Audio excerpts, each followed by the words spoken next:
years down the road, you might see some oxidation. But a lot of the surgeons right now, in regards to early results or even 5 to 10-year follow-up, we're not seeing any disasters coming out of polymers, specifically highly cross-linked polyethylene. Right. Back in the 80s and 70s when you had Hylamer, when they had just, had oxidation coming out, that's a big, then that started doing cross-linking.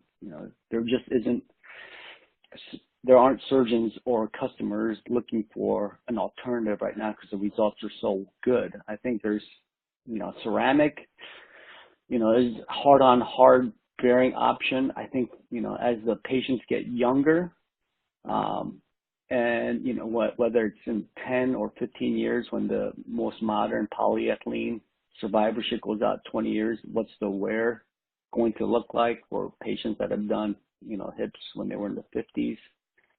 Are they going to start seeing issues with it?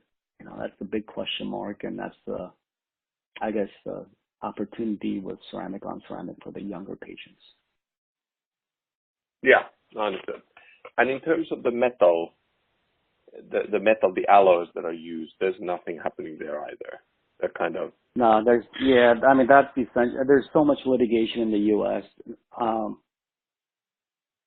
With at least modular metal on metal that surgeons are just completely not wanting to take the risk, and the patients aren't asking for it.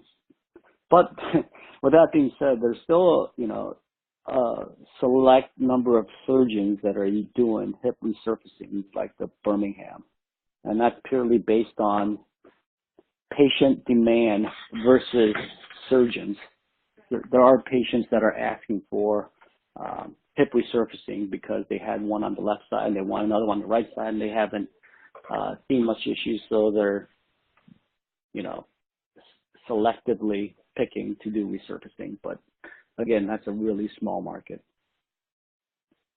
Okay, but in terms of if you think about the kind of the metal alloys used in the stem, is there?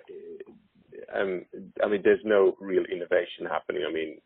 There's nothing new expected to come out of the kind of base alloys used in the current. Yeah, it's standard titanium and cobalt chrome are the two metal that are used on, at least here in the U.S. Yeah. Okay. So it's essentially on the tooling side where all the innovation takes place when it comes to the implants. That's what I'm seeing. I haven't seen anything that's innovation that's coming on where it's metal or anything that's unique that's taken on the market. Okay, that's very helpful. Could we talk a little bit about the challengers in the market? The smaller OEMs. And so what we've seen is that there's a number of smaller OEMs which are sort of seem to be growing at a materially quicker pace than the big OEMs in the market overall. And if we just think about the U.S. market for a little bit, who are in your mind kind of the key challenger OEMs? And if you could describe a little bit kind of what is allowing them to grow so much quicker than the big OEMs? My company would fall within that. My current employer falls in that small OEM, I think.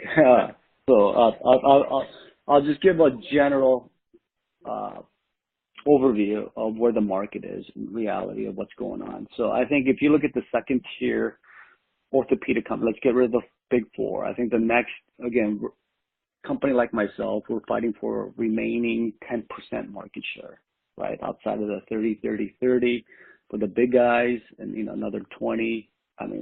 Against 25 to 30%. So we're fighting for the 10% market share, which is still substantial when you look at the grand scheme of the revenue that's being created here in the U.S. So it's Corin, it's Medacta, it's Exactech, DJO, I would say. I think those are probably the big players. That second tier OEMs that's out there. Sorry, Medacta, DJO, Exacta. Was that Exacta? Exactech, yeah. Okay. And then there was a fourth one which I missed, sorry.